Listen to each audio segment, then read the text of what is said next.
Either by being in the right place at the right time or by careful hoaxing, some UFO witnesses have managed to become celebrities. One of the most noted and notorious of these UFO superstars is Ed Walters. Some call Ed a clever con man. Others believe he's a walking magnet who has a knack for attracting the attention of aliens. Recently, I went to Gulf Breeze, Florida, and investigated this contractor who's turned into a UFO prophet.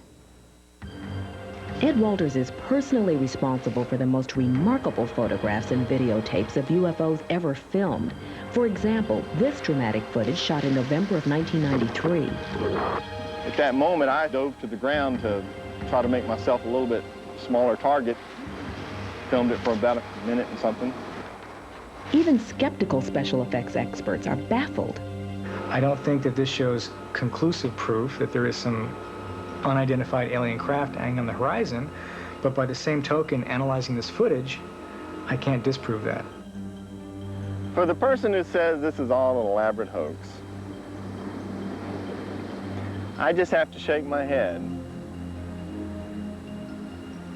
and recognize that this cannot be anything other than what it is. There's something real, something flying around in our airspace,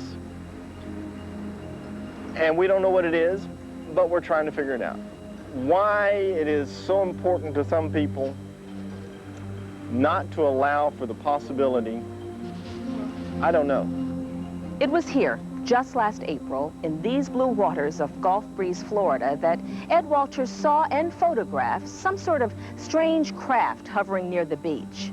This dramatic event marks only the most recent in a series of encounters that stretches back to 1987. Ed Walters used to be a contractor. Today, he's a phenomenon, author, guest star on numerous television shows, and a popular target for UFO skeptics. It all began with his first encounter in November of 1987.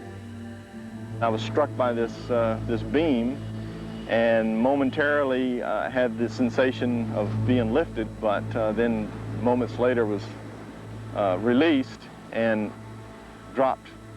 Your viewer can look and say, oh yeah, this guy's been hit by a blue beam. I hear it and I go, yeah, that's crazy, but that happened. In late 1987, Ed decided to go public with his remarkable collection of Polaroids. He gave the photographs to local editor Dwayne Cook. At first skeptical, Cook decided to publish the photographs after other eyewitnesses began to appear.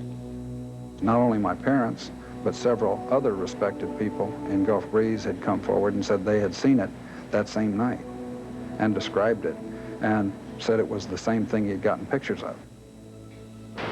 Dwayne submitted the photos to Dr. Robert Nathan, an image analyst at NASA's Jet Propulsion Laboratory in Pasadena, California.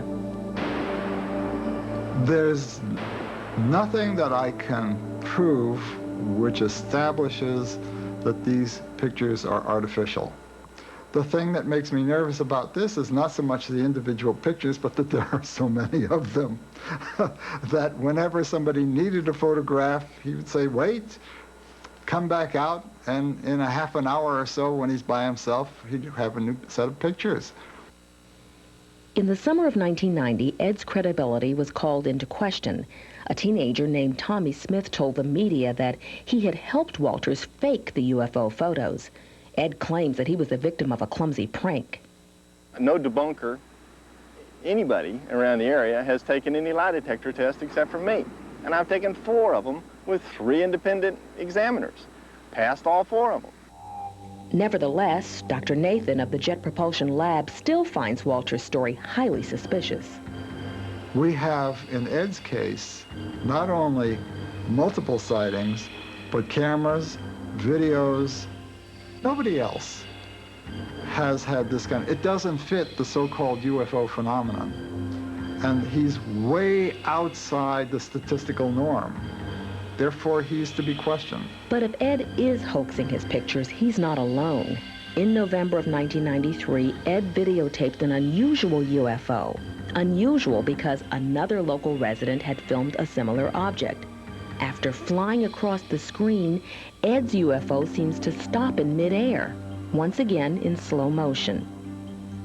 Now, here's the footage filmed by the other photographer a few months earlier. Watch as it seems to fly away at a tremendous rate of speed. And again. And Ed Walters has continued taking his dramatic photographs. These pictures were shot in January of '94. I was at my house at the time and grabbed my large camera, 35 millimeter with a 220 millimeter zoom, and ran outside to shoot the UFO when I heard these jets. The jet was coming right across at the UFO. And I hit the shutter button again, and later I was amazed to see that I had managed to catch the UFO as the jet crossed right in front of the UFO. If authentic, this may be the first photograph of a U.S. military jet in close proximity to a UFO. But when asked, the military denied that they had any aircraft in the area. In the hope of getting a new critical look at Walters' UFO evidence, Encounters asked visual effects designer Tim McHugh to examine Ed's videotapes.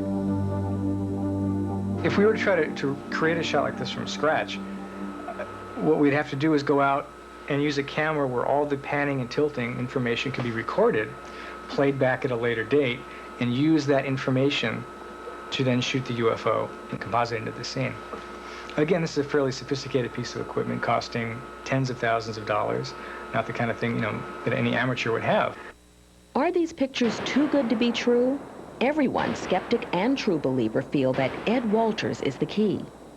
If Ed is a phenomenon that the aliens are interested in, then Ed should be wired, he should be photographed, he should be watched every moment, because he must be very important to these beings. And that's all really I've ever said, is there's something out there. Here are my thoughts of what I think it is. I'm a master at being able to say, I don't know what it is. In no way do I know of any absolute physical, tangible evidence that conclusively shows this phenomena to be something extraterrestrial. It may very well be. I think it is. Now, Sandra, doesn't it seem odd to you that one man sees UFOs on such a regular basis? John, it is strange, yet for years people have tried to catch Ed faking one of his pictures, and they've failed. One of the most compelling arguments in Ed's favor is that he's not alone in his encounters.